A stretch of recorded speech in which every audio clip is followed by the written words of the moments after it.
എല്ലാ കൂട്ടുകാർക്കും Jesus youth Kairos buds ഒരുക്കുന്ന പുൽക്കൂടിലേക്ക് ഒരു തീർത്ഥാടനം 17ാം ദിവസത്തിലേക്ക് സ്വാഗതം.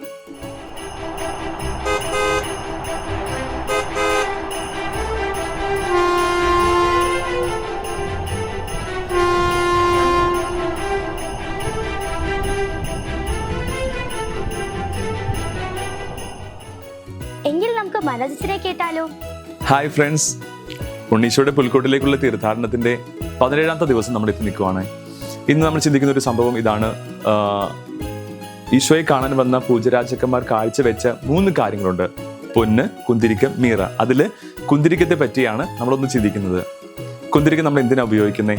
ഈശോയെ ആരാധിക്കുമ്പോഴൊക്കെ നമ്മൾ സുഗന്ധം പരത്തുന്ന ഈ കുന്തിരിക്കം പുകച്ച് ഏറ്റവും പരിമളം വിതറുന്ന, സുഗന്ധം വിതറുന്ന ഈ ഒരു കുന്തിരിക്കം ഉപയോഗിച്ച് നമ്മൾ ഈശോയെ മഹത്വപ്പെടുത്താറുണ്ട്, ആരാധിക്കാറുണ്ട്. പ്രിയപ്പെട്ടവരെ, ഈ കുന്തിരിക്കത്തെ പോലെ ആയി മാറണം നമ്മൾ ഓരോരുത്തരും. മറ്റുള്ളവരിലേക്ക് ഈശോയെ പകർന്നു കൊടുക്കുന്ന ഒരു സുഗന്ധം, ഈശോയെ പ്രതി സുഗന്ധം, പരിമളം പകർത്തുന്ന നല്ല കുഞ്ഞുങ്ങളായിട്ട് മാറാൻ നമുക്ക് പ്രാർത്ഥിക്കാം. പ്രത്യേകമായിട്ട് ഇന്ന് ഈ ഒരു ദിവസം നമ്മൾ ഉണ്ണീശോയോട് പ്രാർത്ഥിക്കാം.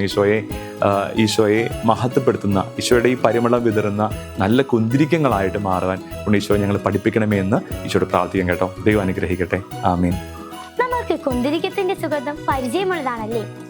ഈ 25 ദിവസവും പുണ്യങ്ങളുടെ പൂമത്തിൽ നമ്മൾ ഓരോ പുണ്യം ചാർത്തി വെക്കാറുണ്ട്. എത്ര നന്മകളാണ് ഈ ദിവസത്തിൽ നാം ചെയ്യുന്നത്. ഈ നന്മകളുടെ സുഗന്ധം നമ്മുടെ ജീവിതത്തിൽ പരത്താനുള്ള ഒരു പ്രയത്നം നമുക്ക് എടുക്കാം. ഇന്നത്തെ പുണ്യത്തിന്റെ പൂമത്തിലേക്ക് ഇന്നത്തെ പുണ്യം നമുക്ക് ചാർത്തി വെക്കാം. ഹായ് കൂട്ടുകാരെ, എല്ലാവർക്കും സുഖമാണെന്ന് വിശ്വസിക്കുന്നു. ഇന്ന് നമ്മുടെ പുൽക്കൂട്ടിലേക്കുള്ള തീർത്ഥാടനത്തിന്റെ 17ാമത്തെ ദിവസമാണ്.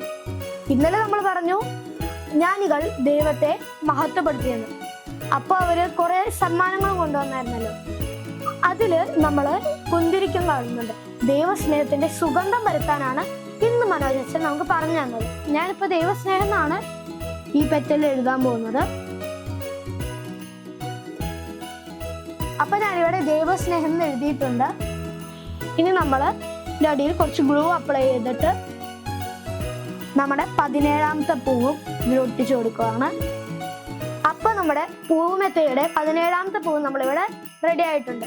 ഇനി നമുക്ക് നാളെ വീണ്ടും കാണാം. ബൈ. സുഹൃജപത്തോടു കൂടി ഇന്നത്തെ നമ്മുടെ തീർത്ഥാടനം അവസാനിപ്പിക്കാം.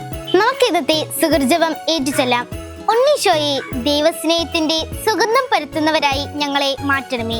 ഉണ്ണീശോയെ, ദൈവസ്നേഹത്തിന്റെ സുഗന്ധം പരത്തുന്നവരായി ഞങ്ങളെ മാറ്റണമേ.